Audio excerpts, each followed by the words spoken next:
복숭아가 끝에 이 복숭아는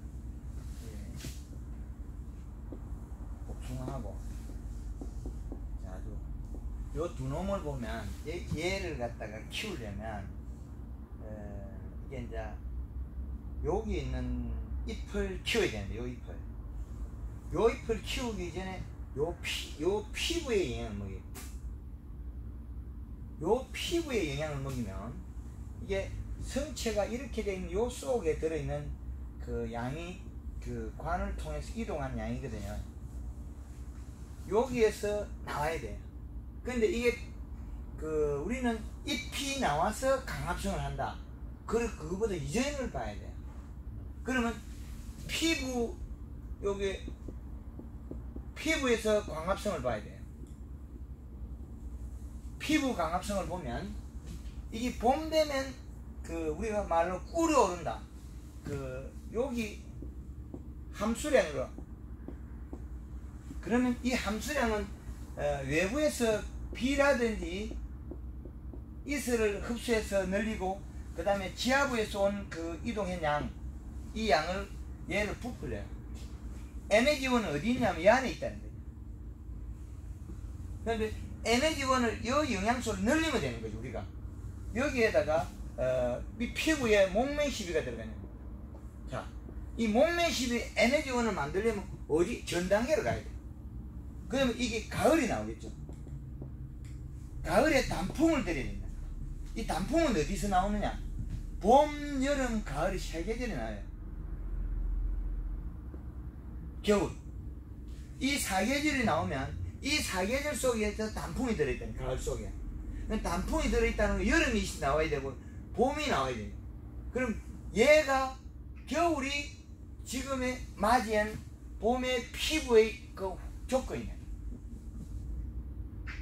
그럼 겨울에 손실을 없애려면 가을에 단풍이 들어야 되고 가을에 단풍이 들고 난 다음에 피부 혼자 견뎌야 돼요.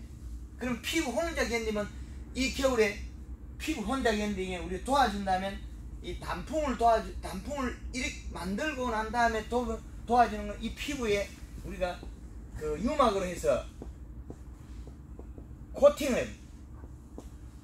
유막 코팅을 해버리면 이 피부가 기름으로 코팅되어 있는 상태에서 겨울 아주 그 탈수가 줄어들어요. 유막 코팅의 목적은 탈수라는 거죠.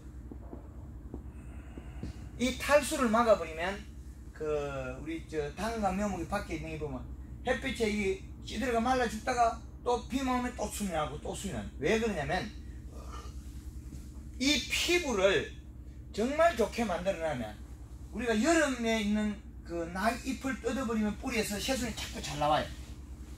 여름에는 왜 이 피부가 좋거든. 이 잎을 뜯어버리면 이 순이 잘 나와요.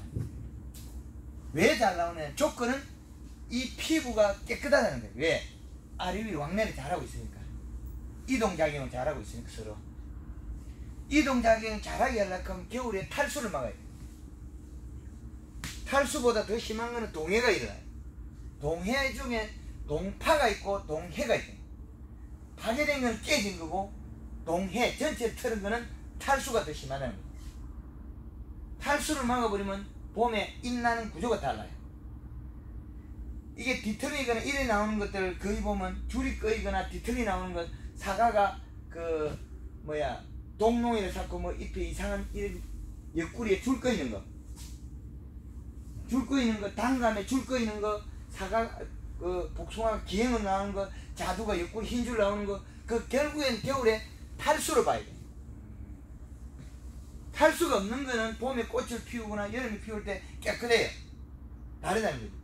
그러면 종들에 따라서 여름에 자라가지고 꽃피는 것들이 있어. 새순에서. 그런 건 잘 안 일어나요. 겨울 눈을 가을에서 눈 만든 겨울 눈을 그냥 사용하는 것들은 그 겨울 환경에 따라서 식물이 바뀌어버려요. 그러면 우리가 중요시할 거는 어디에부터 출발하냐 그게 중요하죠. 이 봄에 뭘 도와줄 거냐. 봄에는 이 피부에다가 도와줘야 돼요. 피부 첫째 목면의 광합성 하기 조건에서 에너지원을 공급해 주냐. 수분이 될 수도 있고 영양 함량이 될 수도 있고, 여기에 우리 황금을 얹고 현들은 목매 10일 합니다. 비료를 먹인다는 거예요. 12. 12 속에서는 영양이 뭐 여러 가지겠죠. 여러 가지 영양소를 이 시기에 목매 12를 해보낸 거는 전혀 다른 형태가 나옵니다. 꽃이 크게 펴요. 그런데 그 에너지는 그 시기밖에 없어요. 꽃이 피고 나면 그게 영원하지 않다는 거죠. 그런데 얘들은 그 적시에 온 에너지를 그때 다 써요. 그런데 남기기 하는 거는 그 에너지 속에서 결정할 때는 다른 교수님이 밝혀낸 내용대로면 70% 쓰고 약 30% 남긴다는 거죠. 여기다 남긴다는 거죠. 몸속에다 70%밖에 안 쓴다는 거죠. 그러면 이 70% 양을 우리가 늘리는 게 목매 10이라는 거죠. 목매 10일을 잘 일으키게 하는 거는 피부 함수량이라는 거예요. 피부의 함수량.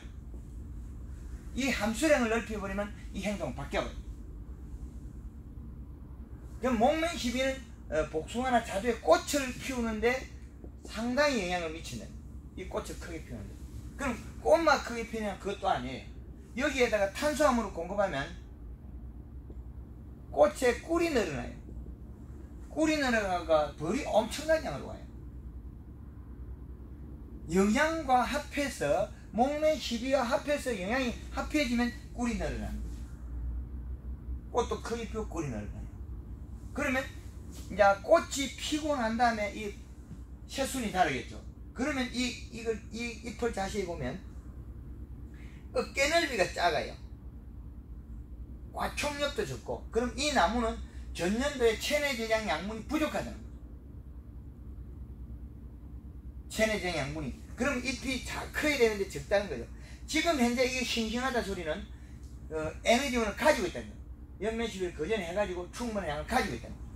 그런데 이 작은 잎들이 떨어질 때는 사용을 먼저 해버리고 요 위에 건이 남아있다는 거예요. 관의 구조가 다르다는 거예요. 내려가는 관은 크고 위에는 내려가는 관이 작다는 거죠. 위에 올라갈 수. 그래서 이 잎이 오래가는 거예요. 구조상. 잎은 말라 떨어져요. 잎은 안 말라 떨어져요. 왜? 여기에는 잎 껍질이 두껍기 때문에 많이 내려가요. 껍질 아래쪽이 두껍다는 거예요. 이동량이 많다는 거예요. 그래서 지금 그때 시작된 거는 꽃의 크기는 목매 12에 도움을 줄 수 있는 거고, 그 다음에 꽃이 피고 난 다음에 새순이 나면, 새순이 나고 잎을 자랄 때는 이 형태를 바꿀 수 있어요. 잎의 그 어깨 넓이, 요 어깨 넓이가 작은 것들은 보면 그 전년도에 몸속에 체내 저장량은 적었다는 거고, 그럼 연매 12에 이게 바뀌어요. 급격히 늘어져요. 급격히 늘었는데 요 길이가 짧아. 짧은 원인은 뭐에 해당하냐면 설탕량을 늘리면 이게 마디가 절간 짧아져요. 잎도 크기에 비해서 짧아. 이게 짧게 할 수 있다는 거예요. 크기에 비해서. 그런 거를 할 수 있다는 거예요. 그러면 이 시기에 우리가 그 목매 12는 최대 3번, 여름은 해도 되나 뭐 한 번에서 3번 정도, 목매 12는 1 내지 3회 정도. 이때도 피부에다가 물을 쿨러로 많이 주면 좋아요. 밑으로도 위도. 그러면 잎이 태어나고 난 다음에는 이 잎이 태어난 다음에 이 잎에다가 맹물 시비. 맹물 시비라면 이 잎이 먹고 자기 에너지를 다 자라게 만들어요. 그 다음에 다시 여기에다가 연매 시비라면 이 어떤 애정이냐면 이 피부가 영향을 먹고 어릴 때는 이렇게 오므려지고 안으로 오며요. 다 커서 잎이 두꺼워지면 뒤로 뒤집어져요. 반대해야 된다는 거예요. 이거를 갖다가 동작을 바꿔가지고 여러 번 해버리면 잎이 엄청나게 자라요. 그럼 이 종방향이 길어진다는 거예요. 복숭아, 자두의 길이가 쭉 길어져요. 자두 대석을 3년 전에 구미에서 자두 대석을 200g까지 키워줬거든요. 그 일반 자두는 200g이 큰 자두인데 대석을 200g 키워줬다. 어떻게 했냐면 이 맹물 시비를 30분을 쿨러를 돌리고 하늘에서 잎에다가 맹물 시비했다는 거예요. 쿨러. 이 쿨러를 돌리고 여기에다가 오후에 퇴근할 때는 연면시비를 딱 하고 간다는 거예요. 연면시비를. 그럼 오후에 퇴근할 때 연면시비를 해버리면 이거 어떤 현상이냐면 잎에 또 살을 짭. 그리고 또 한 이틀 있다가 3일째 되는 한 3일 있다가 오면서 출근하자마자 낮에 맹물을 잎에다가 잔뜩 뿌려주고 그 다음에 퇴근할 때 연면시비 영향을 주고 이런 식으로 봄에 잎을 크게 키워버리면 이게 행동이 바뀌어버려요. 그런데 이 잎이 또 아이러니하게 어떤 현상을 가지고 있냐면 에너지원을 잎에서 들어온 상태에서 얘는 착각을 해요. 얘는 원래 건강하니까 더 커야지. 생각을 바꿔버려요. 살이 찌는 순간에 얘는 행동을 바꿔요. 살은 어떻게 찌느냐?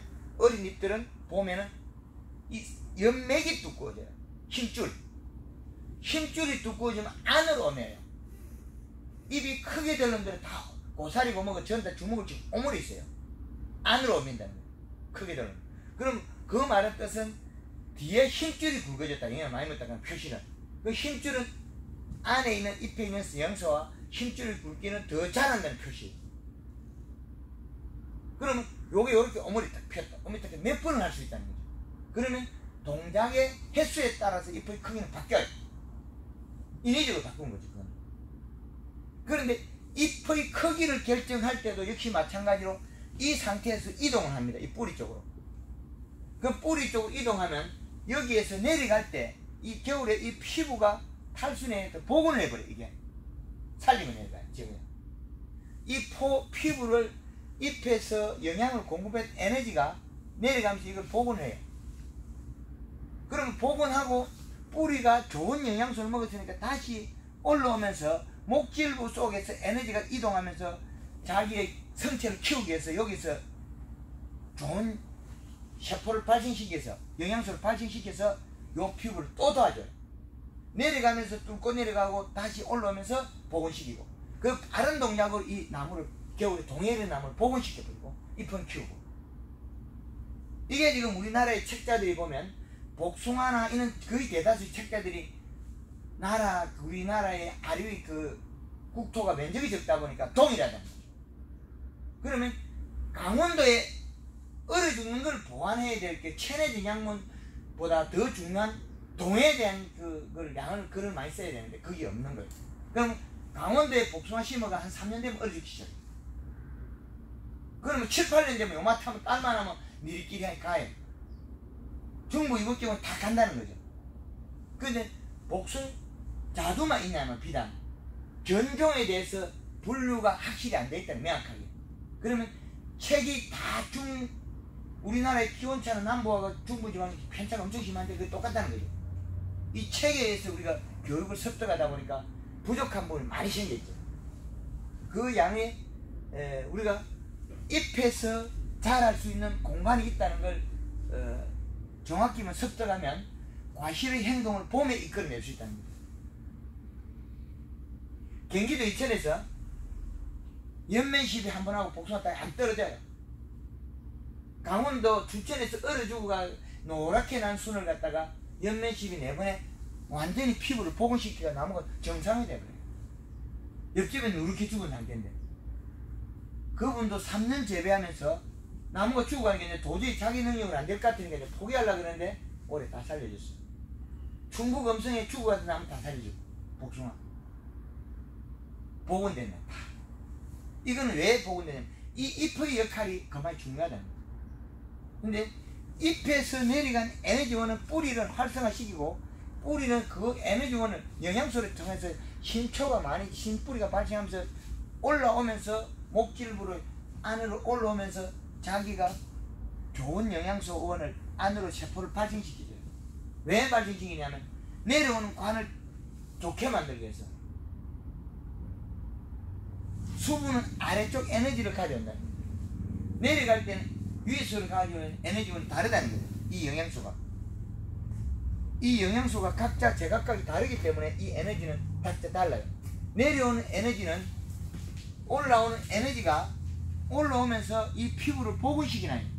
그 에너지는 여기서 흐를 때는 적게 미약하게 흐르지만 밑에서 올라올 때는 좋은 영양소 이걸 복구시켜. 그러면 잎이 복구를 했느냐 뿌리가 복구했느냐 그거는 잎이 복구를 했다고 봐요. 뿌리에 우리가 비료만 줬다고 연면식 안 했다면 이 나무는 복구 안 되는 거예요. 그게 식물 종마다 행동의 폭이 다르다. 그러나 이 에너지는 뿌리의 영양소와 행동은 식물의 전체에 미치는 게 전체 에너지의 출발이 여기 뿌리에나 이 뿌리를 움직이게 하는 잎이는 또 다른 문제다. 그래서 이 복숭아 농사를 잘 지려면 초기에 연면 시비 횟수와 맹물 시비 횟수에 비례한다. 그 이전에 일어난 일은 봄, 여름, 가을, 겨울 이 4계절에 의해서 행동 폭을 만들어주면 돼요. 우리가 여름에는 뭘 할 거냐면 봄에는 키워놨다면 여름엔 숙성을 안정화를 시켜야 돼요. 잘 자라고. 그럼 가을이 되면 단풍을 들여야 돼요. 겨울에는 내가 빼앗기지 않고 겨울을 잘 놔야 돼. 이거는 탈수를 막아내고 동파를 막아내야 돼. 겨울에. 그럼 이걸 막아내려고 하면 이 이전에 단풍을 들여야 되고 단풍을 들려고 하면 여름에 도장을 안 해야 되고 여름에 도장을 안 하려고 하면 봄을 잘 키워야 되는 거예요. 이 연결고리는 묶여있어요. 근데 이걸 바꿔버리면 다른 단계가 일어나요. 하계전쟁을 여름에 많이 해버리면 다시 봄하고 여름하고 중간에 가버리죠. 이렇게 되면 어떻게 되면 가을에 단풍이 안 돼요. 이게 블루베리 같은 경우에 여름에 하계전쟁을 하면 어떤 농법이 되냐면 여름에서 가을을 갈 건데 여름에서 다시 한 단계 땡기가 봄, 여름 중간에 가버려요. 그럼 가을 되면 겨울이 되냐면 늦여름이 돼. 요 중간밖에 못 가요. 그럼 겨울에 블루베리 얼어 죽어서 다른 형태로 생산을 감소하는 거죠. 자두, 복숭아도 역시 마찬가지예요. 수세가 좋다고 여름에 이마탄까지 뚝 자를 게 아니고 반만 딱 잘라가지고 도장순을 될 수 있는 여름에 요 시기에 여름과 가을 사이 아니면 봄과 여름 사이 요 사이에 함부로 자르면 안 된다는 거예요. 지금이 여름이라면 지금 여름에 잘라도 가을을 가야 되는데 해순이 또 나서는 안 된다는 거예요. 해순이 나는 순간에 이거는 해순이 많이 나면 봄에 많이 나지 여름에 많이 나는 게 아니라는 거예요. 봄으로 따거든요. 봄과 여름 사이를 또 내려가는 거예요. 그럼 한 계절이 이동하는데 그 양이 우리가 그 3개월인데 3개월 속에서 이동한 양만큼 우리는 생산량이 감소할 수도 있고 이거는 그 다음에 계절을 맞이하는데 장애 요인이 돼요. 그렇기 때문에 봄, 여름, 가을, 겨울에 이 한해서 이 작물의 구조에 맞춰야 돼요. 그러면 우리는 이 작물에 대한 그 에너지원을 이건 종을 먼저 키워야 되기 때문에 종을 먼저 키우려고 하면 이런 앞에 일어날 일을 다 아셔야 됩니다. 예, 사계절에 대해서 먼저 생각하고 난 다음에 그러면 우리가 언제 시점에 하냐에 따라서 이 사계절에 대입을 해서 식물에 그 얻은 작용을 해줘야 돼요. 자, 우리가 여름에 늦여름에 가을에 단풍을 들으려고 하면 어떻게 해야 되겠습니까? 여기에다가 가리 성분 올려야 되죠. 그 가리 성분 올리려고 하면 얼마까지 올리느냐? 이게 8월달, 9월달, 10월달 끝나야 돼. 그러면 9월달에는 염화가리를 5kg를 살포할 때 있대요. 물 500에. 10월달에는 5kg 살포해주고 10월달에는 염화가리를 10kg 써야 돼요. 500에. 10kg를 쓰면 이 잎에 먹은 그 가리 성분 함량은 여기에 있는 질소분을 빨리 이동시키가 몸속에 저장해버려 자기는 단풍이 들어요. 그 단풍을 충분히 들여야만이 되는데 횟수에 비례하겠죠. 9월달에 3번 정도, 10월달에 3번을 못할 수 있어요. 10월달에 한 2회 정도만 하더라도 3회 정도 하면 더 좋겠죠. 10월달에 충분히 해서 결국엔 11월달 되면 단풍이 충분히 들지 않으면 문제가 일어납니다. 이게 황금을 농부했을 때는 이 작물이 잎의 관계가 바뀌어요. 초봄에 연면시비 했을 때는 이 에너지가 잎의 영양 관계가 과실하고 에너지 통로가 잘 연결이 되는데 연면시비 안 하고 키우는 것들은 이 사과는 관이 연결이 안 돼요. 시들어요. 잎이 말라요. 사과는 팽팽해요. 요것도 지금 둘 건데 이게 두을 때 지금 지금 딴제가 지금 약 한 3시간이 지났으니까 이 시들어야 안 시든다. 3시간 지났으면 시들어야 돼요. 3시간 지나면 안 시들어요. 요게 하루 만에 바짝 말랐거든요. 근데 이거 한꺼번에 놓고 요 사과는 안 시드네. 안 시드는 원인은 봄 연면 시비로 인해서 사과와 잎이 통로를 만들어요. 안 시들어요. 봄에 이 사과를 복숭아를 가졌을 때 역시 한 약 20일 정도, 15, 20일 정도의 이 잎이 유지를 하고 있다. 그런 왜 유지하느냐? 이게 봄에 우리가 맹물 시비는 아니고 연면 시비와 목면 시비를 했기 때문에 얘가 피부가 먹고 같이 있는 그 동시에 자란 복숭아하고 유대관계를 아주 그 통로를 잘 만들어놨어요. 얘는 전달 방식을 잘라버리면 얘가 결정해서 모든 걸 그 정리해. 근데 일반 농가들 거는 이래 이동을 못했는 이거 사과는. 이분은 이 사과는 저하고 전화번호 입력된 게 7월 11일. 여기 이분은 안동에서 온 사과가 요건 3월 23일 4월달부터 정리했다는 거죠. 이 차이. 근데 이게 이 사과는 지금 시들고만 있다는 거죠. 사과가 시들 뿐이지 잎이 안 시들어요. 통로 연결 잘 돼 있다. 상호 이동작이. 이런 걸 갖다가 황금알 농법에서 연출을 마음대로 하는 거죠. 식물의 이동과 영양 함량 관계를. 그러면 우리가 지금 과수에서 대다수 측정을 해보면 이시 측정기를 측정해보면 어떤 형태로 나오냐면 비료 함량을 얼마나 줄 수 있냐는 거죠. 이시 측정기가 농사 잘 되냐면 1.0의 이시가 나오면 거의 농사가 잘 돼요. 데이터 나온다. 그런데 농사 못 지은 사람 가보면 0.3부터 0.5, 0.8 이하라는 거죠. 그 사과밭에 측정기를 사가지고 구매를 해서 농사 잘 지으면 가서 조사를 하면 1.0에 가깝다는 거죠. 그럼 우리 과실 농사에서 이시는 얼마를 가져가지? 비료량, 함량을. 정기 전도율 0.8에서 1.5 정도의 이시량을 가져가면 농사 잘 된다. 토양에. 그렇죠. 토양에. 근데 포도에서 1.5가 그 데이터가 나오기 때문에 이 포도의 데이터 1.5가 사과밭에서는 1.5가 나타나는 잘 없어요. 거의 대다수가 1.0 만들기 어려워요. 너무나 적게 주는 거 있다는 거죠. 적게 준 결과에서 잎 두께가 얇은 거에 대해서 우리는 관심을 그 척도를 못 나는 거지. 지금 현재 이 잎이 잎만 보면 잎으로 보면 안 되고 이 잎 속에서 엠보싱 이 세포가 늘어나는 앞쪽에 볼록볼록하게 살이 쪄 있는 거 그것까지 봐야 되는데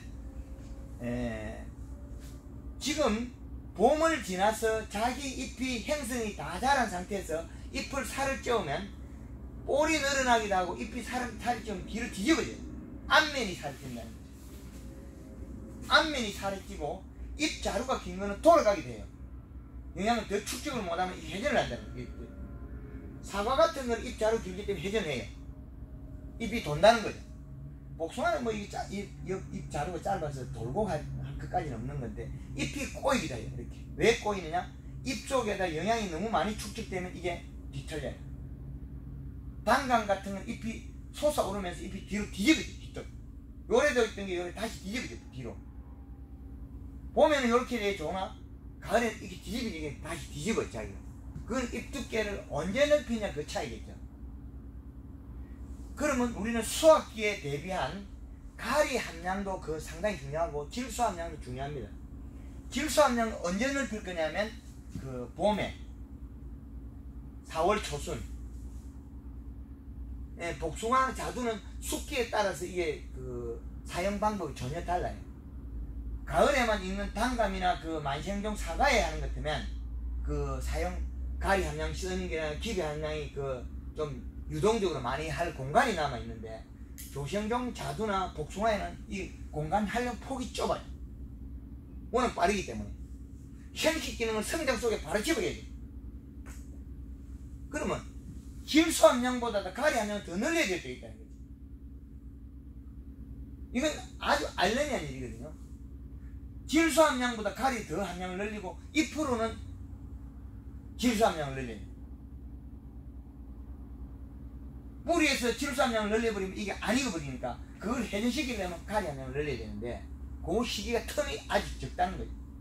그러면 복숭아나 자두조생, 자두조생은 6월 초 되면 따빠야 되는데 가리 함량 섭취해가 먹고 들어갈 시간이 공간이 없어요. 성장기에 생식기는 바로 집어야 돼. 그러면 기비의 가리 함량을 엄청 늘려야 돼. 우리가 생각했던 왜 일이 난다는 거죠. 그러면 지금 우리가 5월 초에 뿌리가 활동할 때는 이미 가리 함량이 충분해야 됩니다.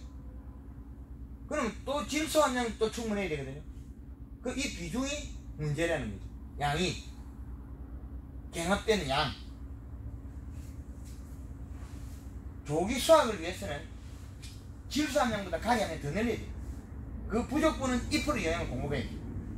그렇지 않으면 이 부족분의 에너지는 언제 채워야 되냐면 처음에 잎이 날 때, 요 태어날 때 기업분 되거든요. 그럼 뿌리 활동이 없다는 거죠. 그 잎을 먼저 키워나는 거예요. 잎이 다 자라는 시가 뿌리가 움직일 시점 가리 함량을 먹어요. 그러면 생식 기능이 해가지고 과실이 색깔이 바뀌어버려요. 잎이 완전히 청춘이다.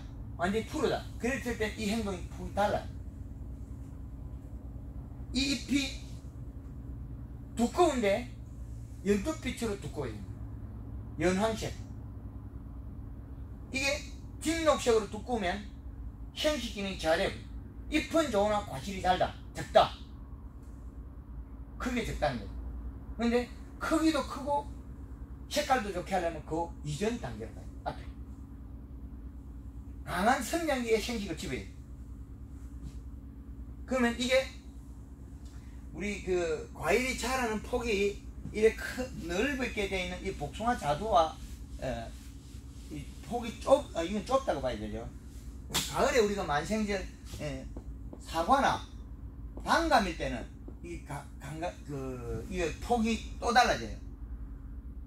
얘들은 그 5월 초에 우리가 기비를 줬으면 6월 초에는 황산가리를 줘서 생식 기능을 돌려요. 언제 나타날 거냐? 이 황산가리는 7월 초에 나타나야 되는 거예요. 단감은 7월 초에 생식 기능이 없고 사과는 7월 초에 생식 기능이 없고 완전히 다른 형태나. 그러면 사과 색깔이 밭에 가면 농사 잘 지은 사람은 이 사과가 부옇다는 색이 나와요. 그게 언제 나와야 돼요? 한 달 빨리 나와요. 과거보다. 다른 사람 8월달에 나오니까 내년 7월달에 나타나요. 성장이 적게 되잖아요. 아닙니다. 그 전에 연면 11월에서 잎을 다 키워놨다는 거죠. 요건 이전에 사과와 단감은 언제부터 다 키워야 되냐면 5월 10일 되면 농사 다 지어놔야 돼요. 그때 못 피는데? 그 전에 잎을 다 키워놔야 돼요. 그때는 늦어요. 네. 잎의 크기는 잎의 살을 찌운 양에 따라서 변화가 되기 때문에 다르다는 거죠. 잎의 살을 못 찌운 거는 이미 늦어져 버려요. 지금은 생식 생장으로 가 있어야 되네. 생식 생장으로 지금 많이 가 있어요. 7월 말이. 예, 많이 가 있어요. 언제는 이걸 일으키는 건 시작은 6월 초에 하고 7월 초에는 이미 연면 시비도 생식 기능 연면 시비로 바꿔버려요.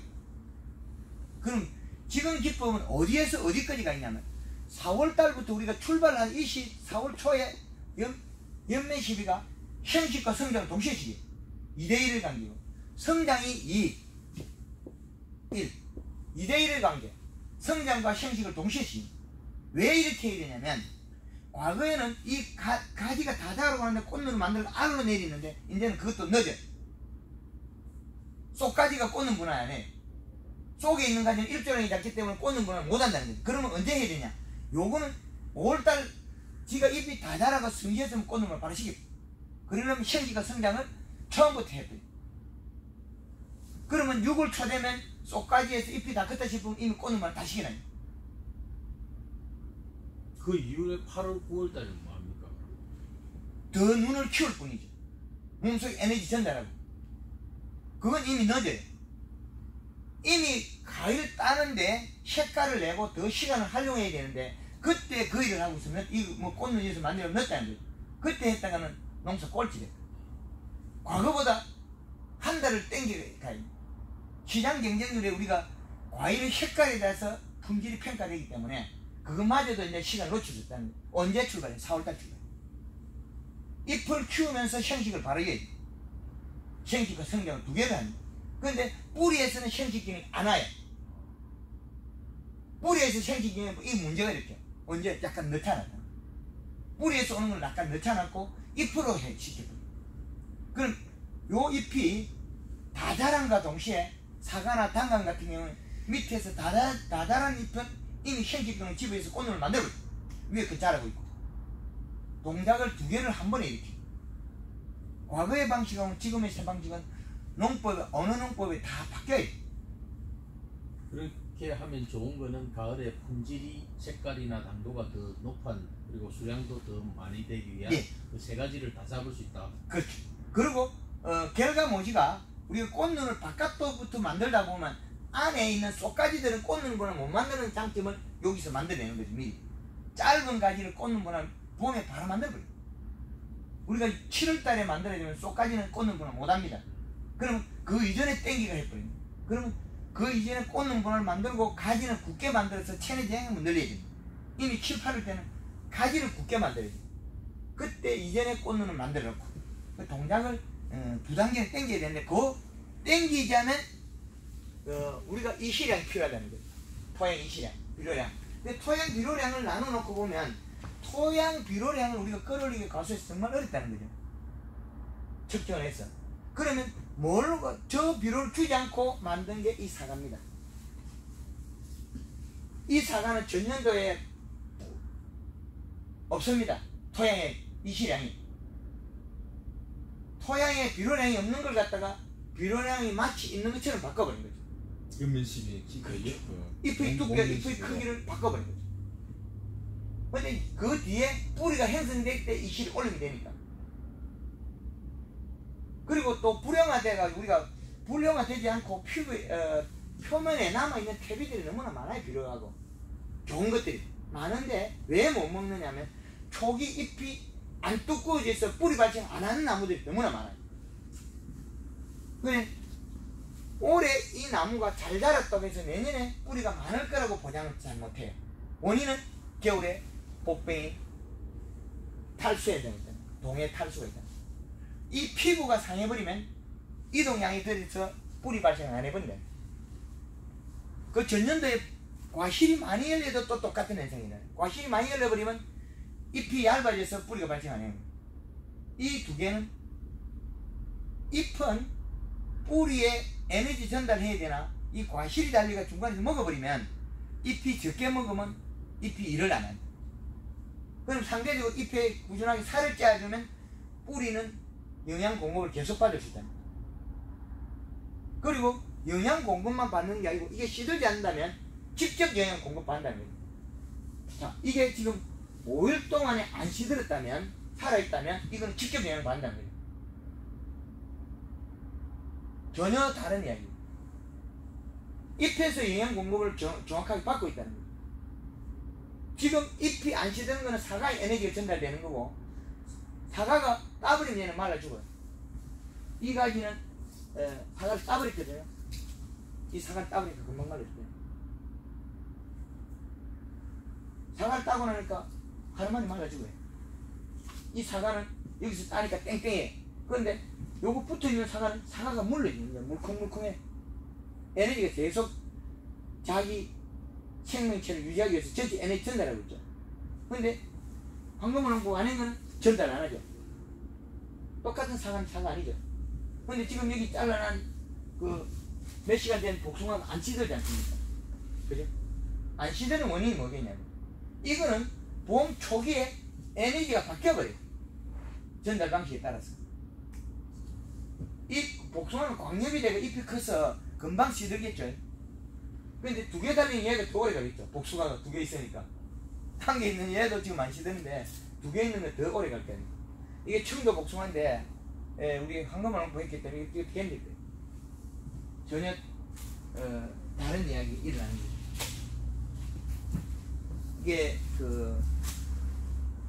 이게 사과나 자두나 복숭아 생이 똑같아요. 잎을 살을 찌워야만이 잎이 보면 큰다는 거죠. 잎을 살을 찌워야. 잎을 살을 안 찌우면 안 자라요. 근데 그 시간적으로 기다리지 않아요. 이 식물을 사계절에서 이 에너지가 기다리지 않는다는 거죠. 이 사계절이 기다리지 않기 때문에 이래 시들어버리는 놈은 에너지 전달 방식이 다릅니다. 이게. 완전히. 지금 그 사과하고 요 사과하고 차이점이 있지 않습니까? 아니 요거는 저쪽에 지금 예. 황금알 행가하고 예. 요거하고 차이점이 이 사과의 이 가지가 예. 이 길이가 차이가 엄청나거든요. 그거는 엄청나게 길거든. 아니 그거 아니에요. 그거랑 요거 부러진 거 요것도 있잖아요. 여기서 여기까지 여기서 요만 네. 똑같잖아요. 아, 그래 똑같이. 네, 똑같은 길이하고는 관계없어요. 이 황금알을 처리함으로써 이 가지의 길이가 더 굵고 튼튼하게 자라는 그 효과는 없습니까? 길기는 쪼리예요. 길이는 설탕을 양을 써서 네. 그 비비풀이라는 걸 사서 억제제를 호르몬제를 쓰는데 그 비비풀이 비싸요. 한 통 치는데 500에 치는데 한 6만원 정도 비용이 드는데 설탕 3kg 쓰면 3,000원밖에 안 들어요. 설탕으로서 요 줄일 겁니다. 아, 그 길이는 길 필요가 없다는 겁니까 지금? 이거 길면 사과가 길면 멀리 가서 열어야 되기 때문에 단감은 이 중간에서 열기도 하지만 얘는 끝에서 열어야 정화방이 돼야 사과가 좋거든요. 그럼 정화방이 되려면 좁혀야 돼요. 이런 잎들을 우리 설탕을 써서 졸이죠. 설탕 3kg이면 여기 다닥다닥 가지 이 마디가 쏘목쏘목해져요. 영하면 고구마 100만 평 해줄 때도 역시 마찬가지 설탕을 써서 졸이죠. 이거 절간을 좁히고 잎 자루도 좁히고. 요게 잎이 거의 둥근 게 많이 나와요. 잎이 사과 잎이 길쭉한데 둥그러져요. 둥글게 만든 잎들은 이게 보면 잎이 요렇게 둥그런 건 사과 잎이 안 나와요. 사과 잎은 길쭉해야 돼요. 그런데 에너지가 설탕을 먹으면 요렇게 둥그러져요. 잎이. 그런데 이걸 안 한 농장에 있던 잎이 보면 둥근 게 안 나와요. 왜 길어져요? 설탕을 땡겨버리면 되니까. 잎 자루 길이나 이게 참 보면 이 도장기보다 이게 요게 지금 보면 이게 보면 이거만큼 차이 나요. 이 작은 게 잎 자루 길죠. 약 5mm, 5mm 정도 이상 길죠. 이 모양도 보면 이 길쭉하죠. 이거 둥글죠. 다르죠. 바꿀 수 있다는 거죠. 이 모양을 보면 이 모양하고 우리 이 모양하고 요거 다르죠. 요 모양은 길고 이건 둥근 형태 같죠. 잎을 당겨버려요. 역시 마찬가지 이 복숭아도 지금 요 폭에 비해가 길이를 줄이나요. 설탕을 써서 딱 줄여. 이 길이가 길면 에너지 전달하는 거리가 멀어서 불편해요.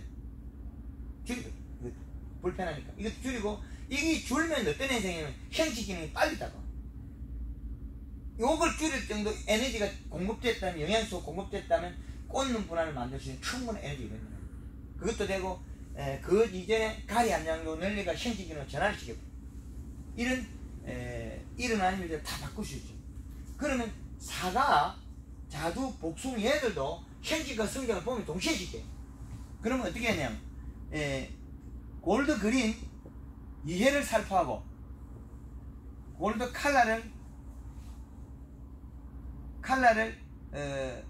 1회를 살포하고 2대1로. 근데 여기에다가 이제 설탕 함량이 중요해요. 요거는 1.5L 액비를 넣으면 되는데 1.5L를 넣으면 되는데 설탕은 종에 따라서 차이 날 수 있는데 지금 과실수에서 보니까 3kg가 좋다는 거죠. 물 500에 3kg, 물 한 말에 120g이라는 거예요. 액비는 60cc.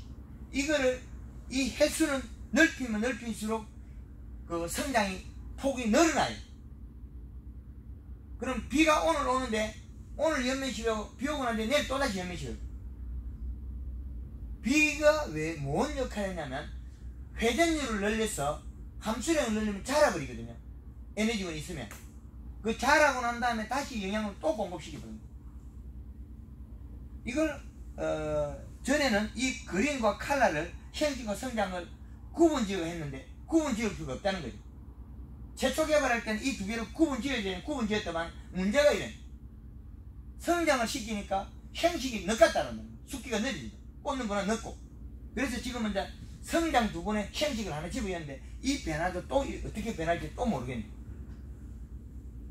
황금원은 4대 공식이 잎의 길이로 넓이를 표시보는 길이를 표시했는데 이 길이가 2cm가 줄어버렸어요. 설탕 때문에. 절간이 좁히고 잎 자르고 줄면 잎이 줄어버렸어요. 그래서 이 공식이 지금 설탕을 썸으로 인해서 형식과 모든 게 땡겨버렸어요. 잎을 2cm를 줄였다는 거죠. 이런 큰 일이 또 벌어져 버렸어요. 그린 컬러 하는 이 자체가 자체 제품 예. 이름 예. 알카하고 칼. 네, 그린 칼라. 이름 바뀐 이제 그린하고 칼라로 바뀌었죠. 골드 그린, 골드 칼라. 이제 이 칼라는 형식 기능 에너지를 가지는데 이 형식을 에너지를 갖다 봄에 사용한다는 건 아이러니하잖아요. 가을에 과일 맛을 내고 색깔을 내고 과일을 에너지를 하는 그 에너지가 봄에 들어가 있어요. 그런데 형식 기능의 이 에너지가 성장 기능보다 그 제품의 무게를 따라 이게 무거워요. 왜 무겁냐? 여기는 영향을 되게 집어올 수 있거든. 서로 제품과 제품 결합이 안 하기 때문에. 얘는 영향을 되게 하면 결합을 해요. 분자 결합을 하면 돌이 돼버려. 그 녹이가 쓰려면 불편하기 때문에 이건 더 못 넣고 이건 되게 연했어요. 영양소 최대 많이 나와. 근데 형식 기능은 들어있다는 거예요. 영양은 많으면서 형식 기능 들어있고 아주 우리가 과일을 익힐 때는 이미 이 관에서 오는 영양소를 과실이 먹고 잎이 못 먹어요. 그럼 잎이 얇아 있는 상태가 최대한 많다는 거죠. 그래서 가을에 우리가 형식 기능을 전환하고 과일이 색깔을 낼 때 에너지원이 엄청나게 많이 필요합니다.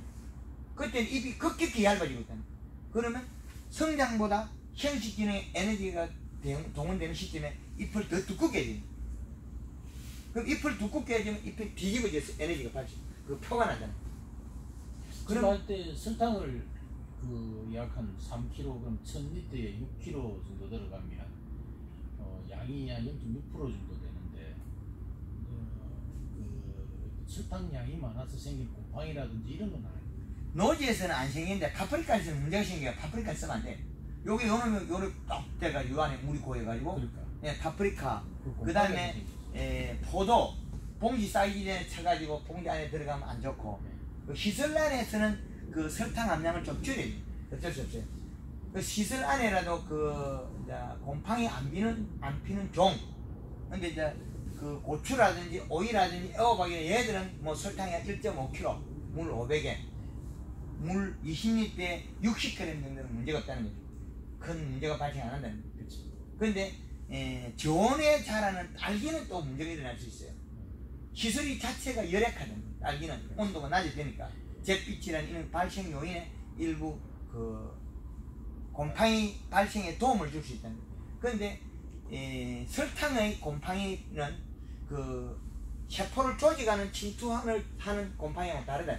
그렇지. 예, 곰팡이 종이 달라요. 사상균들. 예, 곰팡이 자체가 다르기 때문에 그건 또 별도 부패균들. 네, 그 균이 이제 곰팡이가 그 자라고 난 다음에 먹고 나면 사체가 문제가 끊게 되는 거. 네, 그름처럼 그게 문제라는 거죠. 그래서 이게 이런 종들을 다루고 볼 때는 이제 어느 위치에서 식물을 다루냐에 따라 식물은 바뀌어버려요. 식물이. 그래서 과실수 봄에 키울 때는 비가 안 올 때는 일주일 7일 간격으로 연면식을 제일 효율적이라는 거예요. 근데 왜? 그 제품의 그 성능에 따라서 달라요. 어떤 제품이 잎에 들어갈 때 이동 양하고 계산해야 되니까 이슬과 그리고 뭐 시설 내에 있더라도 일주일이면 소화된다 충분히 그 양은. 그리고 비가 오면 내가 3일 됐더라도 3일 전에 살포한 건 여기에서 있어도 이동이 됐다는 거예요. 그럼 공간이 생겼다. 그때 연면시비 해놔놓고. 근데 연면시비를 비가 안 오면 요건 문제가 일어나게 돼요. 3일 전에 연면시비하고 3일밖에 안 되었기 때문에 이 양량이 축적돼가지고 오그러지게 돼요. 세포가 굳어버리게 돼요. 근데 비가 정확히 올 것 같으면 3일 됐을 때도 연면시비 해놓고 비 맞고 나면 다시 또 해도 되는. 비 안 오면 물이라도 뿌려줘야 돼. 맹물시비 해줘야 돼. 굳어버려. 욕심내면 안 되는 거죠. 근데 황금알롱포 최초 개발할 때는 4월 18일부터 5월 10일까지 6회의 연면시비를 했다는 거예요. 그 연면시비를 할 수 있는 공간을 누가 만들어줬느냐? 하늘에 비가 왔다는 거죠. 비 오는 걸 앞뒤로 영인 거죠. 비 오기 전에도 살포하고 비 오고 난 뒤에도 살포하고.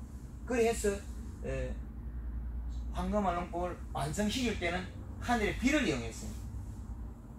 에너지원은 비를 이용하고 맹물시비는 직접 하지 않고 비를 이용하고 그럼 에너지 영양 공급하고 이렇게 완성시킬 때 어떤 이 말로서 글로서 표현하지 않으면 우리가 안 되기 때문에 황금알롱포 4대 공식을 개발해 놨죠. 그 4대 공식은 식물의 움직이는 척도를 나누는 거예요. 만약에 그 황금알을 이게 주고 나서 비가 안 오면 물을 줘야 되잖아요. 근데 연면 시비를 하고 나서 그냥 또 바로 물을 줘버리면 그 액비를 씻어내는 효과밖에 없잖아요. 그러면 주고 나서 최소한 한 어느 정도 있다가 맹물 시비가 비가 온다든지 맹물 시비가 돼야 됩니다. 그 자람을 이뤄낼 때는 바로 해도 괜찮습니다. 네. 그런데 억제를 해야 될 때는 설탕이 하루가 지나야만이 억제가 걸려요. 줄이더라고요. 설탕의 역할이 안 나와요.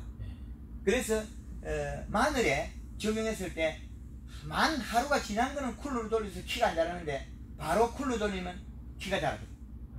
그래서 설탕의 역할은 또 그 사이에 또 틈에서 또 행동이 달라요. 설탕 흡수는 됐으나 피부에 먹었다고 우리는 강조했는데 그런데 식물에 들어가서 행동 작용 일으키는 건 달라요. 그게 만 하루가 필요하잖아요. 하루 정도 지나야 물을 주는 게 낫다. 그렇죠. 근데 하우스 딸기나 고추 재배를 겨울에 오이 재배를 할 때는 이건 그것저것 필요 없어요. 설탕량은 넓혀가지고 절간을 맞춰놨기 때문에 그러면 그거는 오늘 연면 시비하고 내일은 맹물 시비하고 또 모레 맹물 시비하고 그 다음 날 3일째 또 연면 시비하고 생산량을 극대화시켜준다. 그럼 연면 시비 횟수에 비례하는 것은 함수량이네요. 피부 함수량. 함수량 이동량이고 이게 이제 우리 과실수 같은 경우는 이게 뿌리에 대한 걸 많이 강조를 안 하는데 실질적으로 그 엽채류 같은 경우는 뿌리에 에너지 전달 방식이 많이 강조돼야 돼요. 지하부 영양소와 지상부 영양소가 또 별개로 또 다르니까 왜 다르냐면 이 이동 시간이 달라요. 식물을 안 키우고자 할 때 꼭 그 에너지원으로서 수분을 갖다가 조절해주면 아주 효과적이에요. 함수량. 고추가 절간이 느르다. 이게 자랐을 때 이 간격이 느르다. 이 함수량을 낮춰버리는 거죠. 함수량을 낮추면 가는 영양소가 적다는 거죠. 함수량을 낮추는데 그 대신 다시 지상부에서 옆면으로 함수량을 조절하면 절간을 조절할 수 있다는 거죠. 그러면 지하부에서 함수량과 이시량, 이 이시량은 가는 에너지의 양이라는 거죠. 양하고 속도하고는 또 달라요. 속도는 어디서 나니까 수분에서 속도를 내고 수분에서 속도가 나면 에너지원이 전달량이다. 이 두 개가 이 두 개 중에 한 개를 떼면 달라져요. 이시를 낮추면 가늘게 자랄 것이고 이시를 올려놓고 함수량을 높이면 엄청나게 빠른 것이 달라요. 함수량을 떨어뜨리면 천천히 자라요. 절간을 좁힐 수 있어요. 그럼 과실의 모양도 바뀌어요. 그럼 과실의 모양은 이 고추라면 여기 꽃핀 날짜에 잎의 센티미터로 나눠놨다는 거죠. 이것도 4대 공식에 의하면 13cm 잎 자루하고 합해서 13cm만 되면 상품이 나온다는 거죠. 절간은 5마디 위에 방앗가지에서 5마디 위에 13cm라는 거죠. 그러면 생육을 진단하는 진단표가 되는 거죠. 여기에서 cm를 나눠가지고 함산해가 역산해내는 거죠.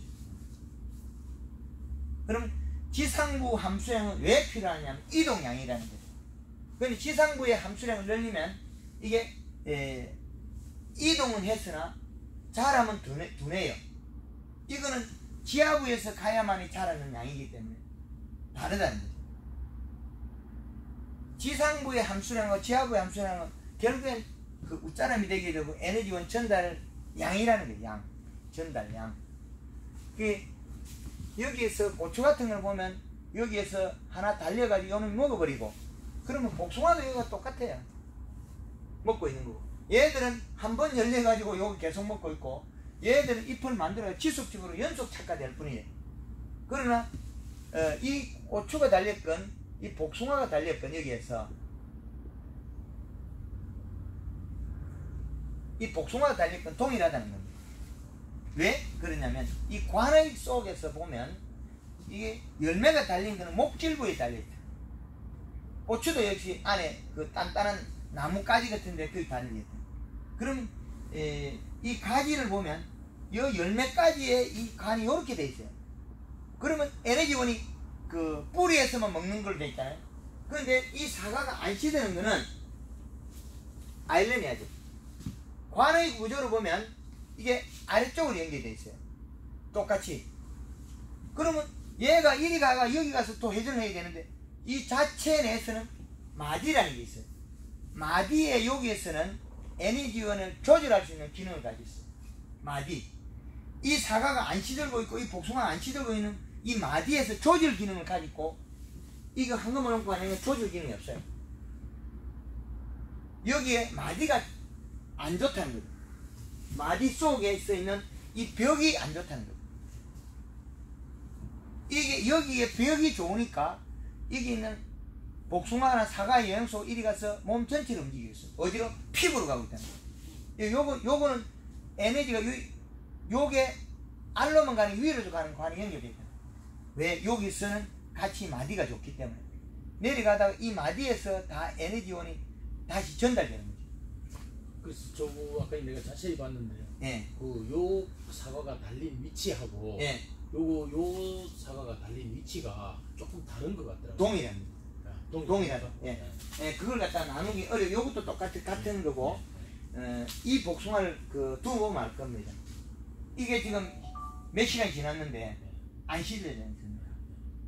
왜 안 시드냐면 요거는 예. 달린 자료가 예. 요 가지하고 어떤 각도 면에서 그건 굵게 만드는 거죠. 예. 연면 시비를 해서 예. 그 과촉력을 키워서 예. 여기에 있는 예. 그 마디를 크게 만들어요. 그러니까 그래 한 가구 요 크지 않은 가구가 예. 그 통로의 맞습니다. 차이가 나지 않을까? 정확합니다. 예. 정확하게 보시는데 이 마디를 그 튼튼하게 만들어내면 목면 시비를 해서 여기에 잎이 날 때 작은 잎을 키워버리면 이 마디가 굵어져요. 굵어지면 이 마디 속에서는 보면 그 역할을 다 하게 돼 있어요. 이동작용, 상하 이동작용. 그러면 요 마디를 태어날 때 잎이 크기가 과촉력을 키워버리면 요 마디가 에너지를 많이 먹고 굵어져요. 이 마디가 크게 있다는 거죠. 아주 아일랜디한 일이 여기서 발생하는 거죠. 이 복숭아도 몇 시간이 안 시드는 원인은 여기에 목면십에 연면십에서 이 마디를 키워놨다는 거죠. 예. 단감물로 치면 그 꽃받침이 큰 거하고 관계가 좀 있겠네. 꽃받침은 다음이. 꽃자루가 큰 게. 그것도 다음이에요. 다음이. 예. 이 꽃받침 넓이에 해당해요. 예. 길이는 함수량에서 길어지는 거고 이 꽃받침 넓이가 그에 해당하는 거죠. 단감으로 표현한다면 잎이 있고 여기에 과실이 맺혀 있다면 그럼 이 감은 보통 보면 아래쪽만 가지 형성되어 있어요. 네. 위에는 가지가 가늘어요. 가늘지. 가늘기 때문에 단감은 거의 잘 시들어요. 그냥 훌렁 버려요. 단감은 한 이틀 3일만 되면 출렁 빠져버려요. 이 과실이 뚝 빠져요. 왜 빠지냐면 단감 이 관이 안 좋아요. 간의 구조가 안 좋아요. 얘는 가지를 보면 이래 땡기면 안 떨어져요. 지 방향으로 땡기면 이래 땡기면 안 떨어져요. 그런데 막골 땡기면 속 떨어지게 일어난다는 거예요. 이렇게. 관의 구조가 달라요. 이 마디가 사과하고 복숭아하고 다르다는 거죠. 이거는 아래쪽만 움직이기 때문에 이게 줄 수 없다는 거예요. 단감은 못 줘요. 그건 금방 감하고 잎하고 따르게 돼요. 그런데 사과는 복숭아는 이 마디가 역할이 다른데 일반 재배법하고 황금을 놓고 차이 나는 그거는 차이 때문에. 그거는 그러면 초기에 지금 우리 그린하고 그다음에 알카하고를 2대3으로 적당하게 먹이다 보면 그게 굵어지고 커지는 데 도움을 많이 줄 수 있다는 겁니까? 바꿔놨죠. 예. 이렇게 다 바꿔놨죠. 이미 봄에 바꿔놓은 거죠. 예. 근데 예. 봄에 이 행동을 바꿔놔야만이 여기에 그 과총력을 키워야만이 여기에 있는 요 생장점 여기에 관이라 그래. 통로의 관이 바뀌어요. 근데 아주 이게 아일러니한 일인데 이걸 설명하기는 딱히 아니 그 굵기가 다르고 방향이나 어떤 그 구조가 물리적인 구조의 차이가 생기는 것 같더라고요. 지금 보니까. 예. 물리적인 구조가 생기는 것도 명확한데 얘가 늦어버리면 그 다른 행동이에요. 얘는 시기에 맞춰줘야 되네. 그렇죠. 요는 뭐 똑같은 사과인데 시들거리고 이 사과는 안 시드는 차이가 그 타이밍이래. 안 시들려. 타이밍. 25일날 와가지고 오늘 29일이면 며칠 됐는데 안 시드는. 사과는 시들고 있죠. 이 날짜를 갖다 어떻게 이게 정리가 안 되잖아요. 근데 요거는 연구회장님, 요거는 총무님. 근데 그거는 이제 굉장히 중요한 건데 우리가 요 사실을 알고 이제 생리적 실험을 하면 네. 그 굉장히 좋은 데이터들이 낼 수 있거든요. 근데 그거 없이 그냥 똑같이 나무에 달린 거 똑같은 거로 알고 이렇게 실험을 하다 보면 이 차이가 나도 이게 왜 차이 나는지를 모르기 때문에 실험의 결과에 해석을 못해요. 근데 이건 되게 중요한 것 같아요. 이거 구조적인 차이를 이미 알고 실험을 딱 하면 그것의 원인의 차이를 딱 구분해낼 수 있어요. 예, 그런데 이제 이게 5월달에 청도 복숭아를 가지채 잘라고 두니까 한 이미 15일, 20일 간다는 거죠. 야, 이놈이 이상하다. 저기 죽을 때 됐는데 아직도 안 죽었죠. 그 보니까 복숭아만 몰렁몰렁해지고 복숭아 안 죽어요. 아니, 단감도 어떤 단감은 안아놓으면 저렇게 어떻게 저렇게 홍시가 되는 단감도 있지만 어떤 단감은 이게 시들을 때까지 계속 붙어 있는 단감도 있거든요. 그거를 한 구조를 잘 연구를 해봐야 될 것 같아요. 네, 이게 이제 얘들은 에틸렌 가스나 그런 게 작게 발생하는가 봐요. 단감하고 달리. 단감은 초기에 어릴 때는 에틸렌이 많이 나와요. 그래서 에틸렌 반응을 굉장히 잘 하는데, 근데 단감은 익으면 에틸렌도 적게 나오고 에틸렌 반응도 좀 둔감해지거든요. 그래 해도 지금은 이게 에틸렌 반응을 굉장히 많이 하는 거라 지금. 그래서 빨리 연합이 되는데. 아마 그럴 것 같아요. 그렇거나 말거나 관의 구조는 못 바꿔요. 그러니까 관의 구조 바꾸는 거는 지금 복숭아는 이게 감은 이렇게 감의 구조 못 바꿔요. 구조적으로. 구조적인 이렇게 너무 이 조직이 크다는 거예요. 관이 아래쪽에서 먹는 관으로 돼야 돼. 그것도 초기에 그 연면 시비를 해서 좀 이렇게 조절하면 옷받침이 굵기나 그거는 될 수 있으나 관은 못 바꿔. 관은 못 바꿔. 그래도 그게 커지면 좀 더 나아질 수도 있지 않습니까? 그 커지면 더 구멍이 커가 엿가락 구멍이 커가 더 빨리 마르겠지. 더 빨리 마른다. 엿가락 구멍이 커가지고 우리 여치기 할 때 뿌릴 때 보면 구멍이 더 커져. 이게 관을 더 키우면 이 안에 구멍만 커져. 개수가 늘어나는 게. 어떤 영양소의 흡입수라든지 이런 거는 유리해질 수 있잖아요. 과일을 키우는데 유리한데 그렇죠. 이거 잘라놨을 때 생명 유지하는데 이거 도움이 안 돼. 아니 이렇게 잘라나지는 않잖아요. 우리가 감을 한 개씩 따놔놨지. 그러면 에너지원이 강하죠. 그러니까 저장력은 늘어나죠. 그런 거죠. 그러면 요게 보면 이게 똑같이 요놈하고 천연 간하고 이거 결국은 달라요. 두면 이제 이게 바뀔 거예요. 요는 두면 자라고 이제 생식으로 가고, 근데 다 자라고 난 다음에 에너지를 보충하다가 그냥 가만히 있죠. 이제 그건 한번 연구를 해봐야 되겠어요. 그건 믿거나 말거나 그건 이미 저는 다 해놓은 거고. 그러니까 내가 실험으로 데이터를 만들고. 근데 그게 가을에 함량에 따라 바뀌어버려요. 에너지가 좋다고 계속 들어가면 얘는 못 채워요. 그걸 채우는 공간을 만들기 위해서 횡방향을 늘리는 거죠.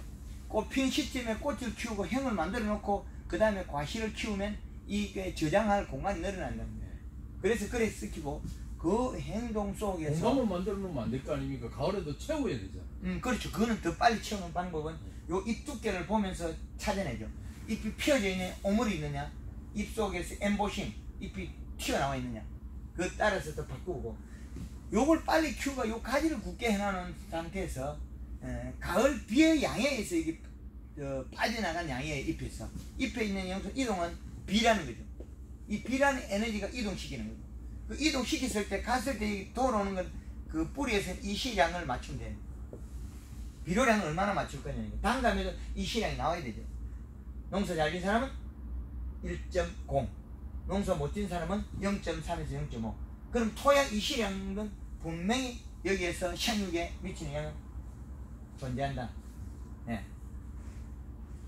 그러면 이런 제가 이렇게 와뻑 맞히냐면 이걸 걸어서나 뭐 제가 욕 되게 먹어요. 이게 뭐 어떤 말을 해도 너한테 이게 이 사실을 증명 안 된 사실을 제가 증명하지 누가 증명하겠어요? 그러면 그분들의 왜 공격을 제가 받을 이유가 없지 않습니까? 글을 쓸 이유가 없죠. 그러면 누가 많이 밝혀놓고 가면 그 다음에 후대에서 누구 또 정리하겠죠. 저는 이게 뭐 주문국으로 이렇게 밝히겠지만 다음에 사람은 체계적으로 밝히겠죠. 옆면이나 목면이나 예. 이 시기에 따라 가지고 예. 보면 좋다 하는 어떤 그 의미는 제가 이해를 하겠는데 예. 보통 보면은 나무가 이랬으면은 콜라가 이 나무 위에서 물이 떨어지는 게 아니고 이 맹물 시비가 굉장히 중요해 보니까. 맞습니다. 근데 보통 보면은 하단부에 예. 중하단부에 이게 구멍이 설치가 되어 밑으로 물이 넓히잖아. 그거는 본인이 해결했어요. 짝대기 시작하고 쿨로 달아야 됩니다. 달지 않으면 아니, 이 잎을 키우기에는 불편합니다. 봄비가 안 오면 함수량이 낮아서 잎에 영향을 주고 나면 이동을 안 하니까 안 자랍니다.